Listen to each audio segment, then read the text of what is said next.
Oke, assalamualaikum warahmatullahi wabarakatuh. Balik lagi dengan saya di Wildanum Official, ya. Teman-teman semua, ya. Selalu saya ingatkan di awal video, jaga kesehatan selalu, ya. Jangan lupa untuk selalu bahagia dan jangan lupa untuk selalu tersenyum kepada siapapun, gitu ya. Selalu vibes positif, ya, positive vibes. Semoga kalian semua bahagia dan dilancarkan rezekinya. Amin amin ya rabbal alamin. Oke, pada video kali ini ya kita akan bahas review dari pertandingan English Premier League. Ya, kita ke IPL dulu sebentar karena ada dua pertandingan yang super penting untuk kedua tim, yaitu pertandingan antara Arsenal versus Crystal Palace dan juga pertandingan antara Liverpool versus tadi malam itu Bournemouth, ya, Bournemouth versus Liverpool di kandang Bournemouth. Oke, kita bahas dulu di pertandingan Arsenal versus Crystal Palace. Arsenal yang sudah tidak menang di 6 pertandingan, ya hanya satu kali menang lawan Brighton, habis itu seri dan lost streak 2 kali lawan West Ham dan Fulham. Itu periode terburuk Arsenal, ya, dan itu diakui oleh Arteta. Ya, saya bukan pendukung Arsenal yang fanatik, ya, tapi ketika Arsenal tampil jelek saya kritik, saya hajar gitu. Tapi kalau tampil bagus ya saya puji gitu. Fire objektif. Ya, jadi memang Arsenal tampil buruk, maka dari itu berangkat ke Emirates, ya, menghadapi Crystal Palace. Jelas Gunners, ya, pendukung Arsenal semuanya akan punya aspirasi tinggi untuk menang, ya, bahkan tidak hanya menang dengan skor margin sedikit, ya, artinya 1-2, tidak, tapi bahkan saya sendiri pun juga ini harusnya bisa menang dengan banyak gol, artinya itu menjaga kepercayaan diri pemain dan juga memberikan asa yang telah hilang sebelum pertandingan ini, ya, untuk kembali ke track juara, ya, walaupun sebenarnya masih jauh untuk juara. Dan akhirnya skor akhir 5-0, ya, Arsenal menang. Tapi sebenarnya dari jalannya pertandingan pun saya juga sama, ya, pandangan saya ini Arsenal belum sesuai performa seperti musim lalu, artinya masih banyak yang perlu dibenahi. Bahkan dari segi serangan pun kita tuh sangat dominan, tapi ada sedikit poin positif, ya. Oke, kita paparkan dulu poin positif dari Arsenal tadi malam, ya. Lumayan klinis, artinya gol ketiga, keempat, kelima itu berkat finishing yang bagus, ya, terlepas dari blunder dan juga ruang yang diberikan Crystal Palace itu terlalu banyak, terlalu besar, tapi ya is oke, itu finishing yang bagus, kita akui itu. Kalau misalkan itu finishingnya jelek, ya ndak masuk. Sebagus apapun itu, ya kalian lihat aja lah Werner, kemudian apa yang tinggal gol tap in tapi ndak gol itu kan banyak gitu loh kita temui. Tapi finishingnya bagus, oke. Itu 3 gol beruntun, ya, 3-0, 4-0, 5-0 itu gol yang lumayan lah. Tapi dari segi positif yang saya ingin bahas itu Arsenal sekarang sudah agak sedikit bisa, ya, keluar dari tekanan high press yang dilakukan oleh lawan. Ya, di video mungkin ini udah tak hapus, ya, tapi saya itu pernah menjelaskan itu bahwa Arsenal itu selalu kesulitan bermain, ya, apalagi dengan possession ball-nya itu ketika bertemu tim yang high press, artinya dia nge-press terus, ya, high defensive line itu sangat susah, ya, karena mungkin terlalu cepat umpan-umpan sehingga kadang itu lepas bola dan lain-lain dan juga malah long ball. Nah, di malam tadi kepercayaan diri tinggi pemain Arsenal tuh terlihat gitu loh, dia berani masih melakukan proses build up, artinya masih umpan-umpan bawah ketika pemain-pemain Crystal Palace ngepres gitu. Nah, ini poin positifnya, ya, terlepas dari ya itu mungkin pergerakan pemain yang bagus dan lain-lain, tapi memang saya akui itu bagus, itu progres. Dan ini sangat jelas lah kalian lihat, ini respon dari perentetan hasil buruk yang dilakoni Arteta, ya, saya bilang berhasil dalam mengebus mental pemain dan juga motivasi pemain. itu sangat berhasil. Kemudian nilai minusnya justru ada penurunan. Biasanya Arsenal itu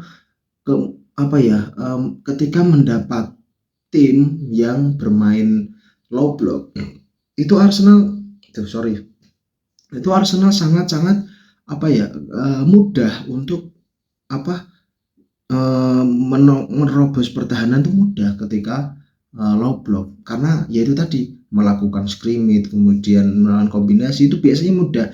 Nah tadi malam kesusahan. Nah ini loh kebalikannya ini sebenarnya. Arsenal susah sekali ya menembus pertahanan dari Crystal Palace, apalagi ketika kita udah unggul 3-0 itu praktis susah sekali untuk mencari gol keempat gitu loh. Nah karena Crystal Palace sudah mulai low defensif gitu loh, karena ya itu tadi dikira kok memang tidak bisa memperkecil ketinggalan, maka dari itu akhirnya sedikit dia defense dalam gitu. Tapi ya by the way, gol pertama itu dari Gabriel. Ya biasa Arsenal itu di musim ini jagonya set piece, tak akuin itu. Gol kedua pun juga set piece, sundulan Gabriel kena Dean Henderson kipernya. Gol ketiga dari skema serangan balik. Nah serangan balik ini justru menjadi momentum Arsenal ya. Susah Arsenal tuh beberapa kali tuh dapat counter attack tapi tidak maksimal, itu juga sering kali terulang gitu. Bahkan juga ketika rentan kekalahan itu juga Arsenal gak sedikit dapat peluang counter attack, transisi menyerang tapi gagal, itu banyak. Lah terus kemudian gol ketiga itu terjadi dari counter attack. Kemudian Martinelli masuk menggantikan Trossard ya di babak kedua di menit-menit menjelang akhir ya. Akhirnya ya Arsenal ya setelah mungkin Crystal Palace berpikir nothing tulus untuk paling nggak memperkecil keadaan ya, Arsenal bisa mencetak gol di injury time ya. Di injury time 2 gol bahkan dari Martinelli dengan proses yang hampir sama, dengan bola yang ditaruh di sudut yang sama ya. Ini tak aku nih Martinelli lumayan pede sih, bagus ya, kepercayaan diri yang seperti ini yang harus dilanjutkan. Martinelli itu kapan sih terakhir tak gol? Itu udah lama gitu. Oke, itu ulasan dari Arsenal mungkin seperti itu. Overall dengan keadaan rentetan kekalahan buruk, bahkan shoot on target yang bahkan di atas 60 yang totalnya itu yang golnya berapa lah.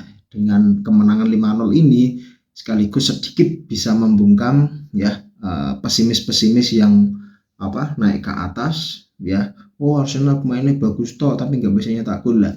Akhirnya dibuktikan dengan hasil 5-0 ini. Tapi terlepas dari itu Arsenal yang menang ya, semoga terus konsisten dan juga bisa memberikan persaingan yang ketat bersama City dan Liverpool. Oke, kita bahas Liverpool yang tadi malam menang 0-4 melawan Bournemouth. Babak pertama imbang ya, Bournemouth bisa mengatasi permainan Liverpool, bahkan beberapa kali hampir nyetak gol. Tapi sayangnya ya itu tadi ya, prestasinya ya kadang masih mental, dan kemudian akurasi passing sudah lumayan lah. Dia Bournemouth berkembang sebenarnya di bawah pelatih barunya dari Spanyol itu berkembang ya, buktinya juga bisa menggilas MU juga kan. Tapi Liverpool memang sangat susah ya, karena Liverpool itu high pressnya ngeri, kita akui gitu loh. Dia compact banget dan juga ketat lah dia cara bertahannya. Dan kemudian di babak pertama itu 0-0 gitu. Kemudian babak kedua nggak ada angin, nggak ada apa, tiba-tiba ke skor 0-4 ya. Itu tak kira iki emang andil Klopp itu sangat nyata ya. Ternyata ditinggal Salah yang harusnya banyak orang menilai bahwa Salah tidak ada, artinya Liverpool akan turun di periode di mana Salah membela Mesir di Piala Afrika. Tapi ternyata somehow di pertandingan pertama seperti ini justru malah menang bahkan menang dengan meyakinkan gitu kan, walaupun mungkin secara permainan tidak terlalu unggul 50-50, tapi memang finishing yang dilakukan Jota ya itu sangat mengubah hasil pertandingan ya. Dan juga umpan-umpan yang dilakukan Jota ini menjadi pembeda juga dia sebenarnya. Dia ini pemain underrated sebenarnya. Dia diam-diam tiba-tiba muncul ya, tiba-tiba dapat bola enak, positioningnya ya pintar sekali main ini. Mainnya pakai otak, bahkan ya fisiknya ya kayak gitu, beberapa kali mental juga kan dia, tapi dia itu powernya di itu tadi, visi dan kemudian akurasi dan juga syutingnya yang sangat-sangat on point gitu. Bagus dia. Jota cetak 2 gol, Nunes cetak 2 gol, dari asis 1 dari Jota, itu sangat-sangat plot twist ya. Jadi yang awalnya mungkin orang-orang pada sudah teriak ya, bahkan saya juga, wah iki Liverpool seri, alhamdulillah gitu, masih bisa ada peluang ngejar, misalkan mempersempit jarak antara papan atas, papan tengah, papan bawah. Tapi ternyata di babak kedua sama bermain cukup efektif ya Liverpool. Ya, ini perlu diapresiasi karena tanpa salah ternyata Liverpool is Liverpool gitu. Dia bermain as a team ya. Jadi bukan seperti Chelsea yang masih terlalu mengandalkan kualitas pemainnya, artinya belum bermain secara full as a team. Tapi kalau Liverpool ini memang benar-benar as a team. Kalian tahu siapa Bradley, kalian tahu Curtis Jones itu sehebat apa, kalian tahu Harvey Elliott itu sehebat apa gitu loh. Tapi hanya dengan pemain-pemain yang punya kualitas, artinya seperti Van Dijk, kemudian bahkan tadi malam juga gak ada Alexander Arnold gitu loh, gak ada Salah, gak ada Alexander Arnold ya. Jadi hanya dengan Van Dijk, Alisson dan Jota cukup gitu loh. Jota ya itu tadi efektif tadi dia bermainnya, nggak banyak dribbling, nggak banyak atraksi lah, dia ya bisa memanfaatkan peluang sekecil apapun. Oke, ya Liverpool bermain efektif dan deserve untuk menang. Sementara ini unggul 5 poin atas City di peringkat kedua. Arsenal poinnya sama dengan City, tapi City masih punya 1 tabungan. Ya, semoga English Premier League ya atau Liga Inggris musim ini berjalan dengan seru ya. Bahkan harapan saya tidak hanya 3 tim itu yang bersaing, juga ada Aston Villa sama Tottenham gitu. Jadi semakin seru untuk disaksikan setiap pertandingannya. Oke, mungkin itu ulasan dari saya dari pertandingan Arsenal versus Crystal Palace dan juga Liverpool versus Bournemouth. Oke, terakhir jangan lupa like, komen, dan subscribe ya. Minta tolong ya siapapun untuk selalu mendukung saya dan selalu menyemangati saya untuk selalu konsisten membuat konten di Wildan Official ini. Oke, mungkin itu saja ulasan dari saya. Terima kasih saya ucapkan. Saya pamit undur diri. Assalamualaikum warahmatullahi wabarakatuh. Ciao.